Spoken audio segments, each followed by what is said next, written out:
스트릿 플라이 하프 가능하다. 다만 트랙에서 10km 기록주를 해봤는데 좋습니다. 좋아요. 너무 좋은데. 안녕하세요, 유아런의 유입니다. 오늘은 스트릿 플라이 신고 이제 5km, 7km, 21km, 10km 기록주까지 모두 뛰어봤습니다. 그래서 다양하게 뛰어봤을 때 어떤 느낌이었는지 최종적으로 말씀을 드리려고 합니다. 스트릿 플라이 신고 21km 뛰었습니다. 죽겠다. 그래서 기록은 21.02km 뛰었고 페이스는 4분 58초 페이스로 뛰었습니다. 그리고 총 시간은 1시간 44분 28초 걸렸고요. 중간에 쉬는 거 없이 다이렉트로 뛰었습니다. 죽겠습니다. 확실히 스트릿 플라이 같은 경우에는 260 사이즈 기준으로 160g이라는 굉장히 초경량성 러닝화라고 생각하시면 될 것 같아요. 그래서 다른 러닝화보다 한 20g에서 30g 정도가 더 낮은 그런 러닝화라고 생각하시면 될 것 같아요. 쿠션 말씀드릴게요. 나이키에서 최상위 쿠션인 주맥스 폼을 전체적으로 썼습니다. 하지만 다른 이제 베이퍼플라이라든지 알파플라이보다 밀도가 조금 낮은 편에 속하는 것 같아요. 그래서 베이퍼플라이와 비교를 해보자면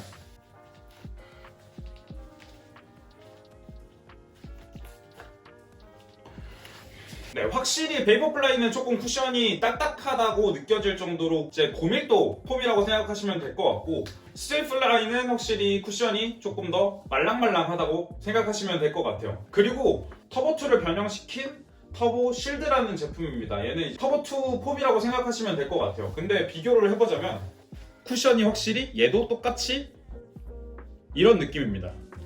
확실히 터보2보다 더 쿠션이 말랑말랑한 편이라고 생각하시면 될 것 같아요. 약간 비슷한 라인이라고 생각될 수도 있겠지만 저는 그거랑은 좀 다른 느낌이지 않을까 라는 생각이 들어요. 약간 말랑말랑한 쿠션을 좋아하시는 분들, 인빈서블 런이 굉장히 만족감이 있었다 하시는 분들이 신었을 때는 굉장히 좋게 느껴지실 수 있고요. 리액트 폼을 사용하고 있는 인피니티 런이라든지 줌플라이 시리즈, 아디다스 러닝화가 굉장히 마음에 드셨던 분들이라면 좀 싫어할 것 같다 라는 생각이 들었습니다. 스트릿 플라이는 이제 카본 플레이트는 없고 중간에 아치 부분에 지지대 정도가 있는 러닝화라고 생각하시면 될 것 같아요. 탄성에 있게 나가게 해주는 그런 느낌은 덜 하지만 그래도 지지대 때문에 안정성은 조금 있는 것 같습니다. 장거리 러닝을 했었을 때 쿠션이 너무 이제 반응이 없었을 때 그런 부분이 사실상 좀 우려가 됐던 부분이었는데, 그런 느낌은 한 1시간 반 정도 뛰었을 때 이후로 나타났었던 것 같습니다.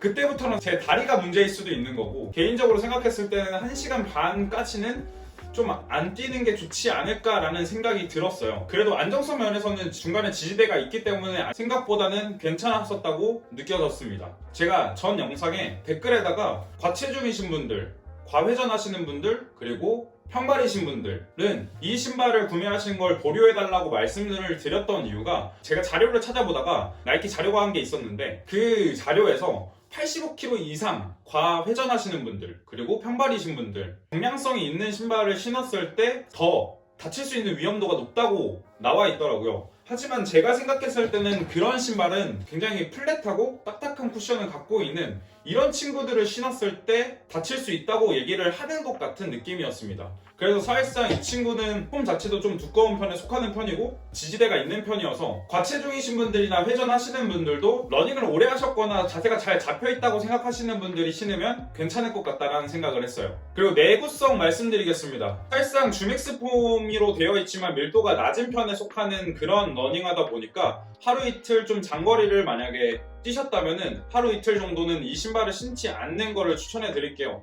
폼이 좀 살아날 시간을 주어야 합니다. 그리고 아웃솔에 대한 이슈가 생각보다 많은 것 같은데, 알파플라이나 템포넥스트 퍼센트의 신발과 굉장히 흡사한 아웃솔을 갖고는 있어요. 하지만 알파플라이가 훨씬 더 두꺼운, 그리고 조금 더 내구성이 있는 것처럼 느껴집니다. 그래서 얘를 가지고 비포장도로라든지 도로가 잘 되어 있지 않는 데에서 신게 된다면 달려나갈 것 같아요. 그래서 트랙에서 아니면 좀 잘 되어 있는 그런 곳에서만 딱 신는 게 좋지 않을까 싶습니다. 사실 걸어 다닐 때도 안 신는 게 좋을 것 같아요. 이 신발을 좀 가지고 가서 신는 용도로 쓰면 좋을 것 같습니다. 트랙에서 뛰어보려고 합니다. 과연 기록주 좋을까? 그리고 과연 유는 오랜만에 PB를 세울 수 있을 것인가? 그럼 뛰고 오도록 하겠습니다. 네, 그래서 트랙에서 10km 기록주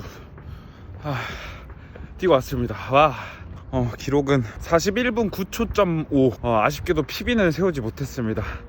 와, 근데 진짜 40분 언더 어떻게 찍는 거야? 1분 이게 안 좁혀지네. 하여튼 그래서 좋습니다. 좋아요. 너무 좋은데 이런 기록주를 할 때는 약간 그런 카본 레이싱화에 의존을 굉장히 많이 했던 사람이잖아요. 그런 사람으로서 확실히 그런 반발력이 좀 아쉽기는 하지만 경량성이 있다 보니까 발이 상대적으로 조금 더 잘 들린다고 해야 되나요? 구름성이 생기지 않나 라는 생각을 합니다. 그리고 기록주 했을 때 느낌 말씀드릴게요. 카본 플레이트가 없어서 상대적으로 그런 탄성은 덜 한다는 느낌이 들었지만 확실히 가벼운 걸로 그거를 약간 커버를 치고 있는 것 같습니다. 제가 전에 PB를 세웠던 카본 에너지 로드가 들어가 있는 아디오스 프로 1 같은 경우에는 그런 탄성이 엄청나게 있는 편이었는데 그때 41분 6초, 5초 이렇게 기록이었는데 얘 같은 경우에는 그런 플레이트가 없지만 41분 9초, 10초 한 5초 정도밖에 차이가 안 나더라고요. 생각보다 10km 기록주 할 때 만족스러운 그런 결과를 낳아주지 않았나 라는 생각이 들었어요. 그래서 기록주 할 때도 좋다. 네, 그래서 스트릿플라이 다양하게 신어보고 간단하게 정리를 해보자면 굉장히 경량성에 초점을 맞춰둔 러닝하고 쿠션은 상대적으로 높고 아치 부분의 지지대가 생각보다 제 역할을 하고 있다. 그래서 알파플라이라든지 베이퍼플라이라든지 카본 레이싱화가 있으신 분들이 서브로 신으면 딱 좋을 것 같은 그런 느낌인 것 같아요. 그래서 훈련이라든지 조깅이라든지 다 괜찮은데 하지만 내구성 생각하고 쓰셔야 할 것 같습니다. 저는 그래서 전체적으로 다 만족하는 편이에요. 사실상 저는 신발이 굉장히 많기 때문에 이 신발을 주로 맨날 이 신발만 신고 뛰지는 않을 거라서 그래서 저한테는 괜찮은 러닝화이지만 사실 러닝화가 많이 없으신 분들한테는 조금 내구성 때문에 아쉬운 러닝화가 되지 않을까라는 생각을 합니다. 그래서 좀 전체적으로 많은 가지수의 러닝화를 갖고 계시는 분들이 가벼운 신발로 기록주 하고 싶다라고 생각할 때 딱 쓰면 좋지 않을까라는 생각이 들었어요. 그래서 스트릿플라이에 대한 리뷰는 이 정도까지 마무리를 할 거고요. 사실 얘를 가지고 이제 100km, 200km도 뛰어보는 것도 좋을 것 같다라는 생각이 들었어요. 내구성 면을 한번 테스트를 해보는 게 좋을 것 같다고 생각을 합니다. 다음에는 이제 제가 타쿠미센 8을 빌려놓은 상태예요. 이제 그 영상으로 찾아뵙도록 하겠습니다. 오늘 영상이 만약에 도움이 되셨다면 구독과 좋아요 부탁드리겠습니다. 그러면 영상 여기까지 하겠습니다. You are on, you can run. Bye.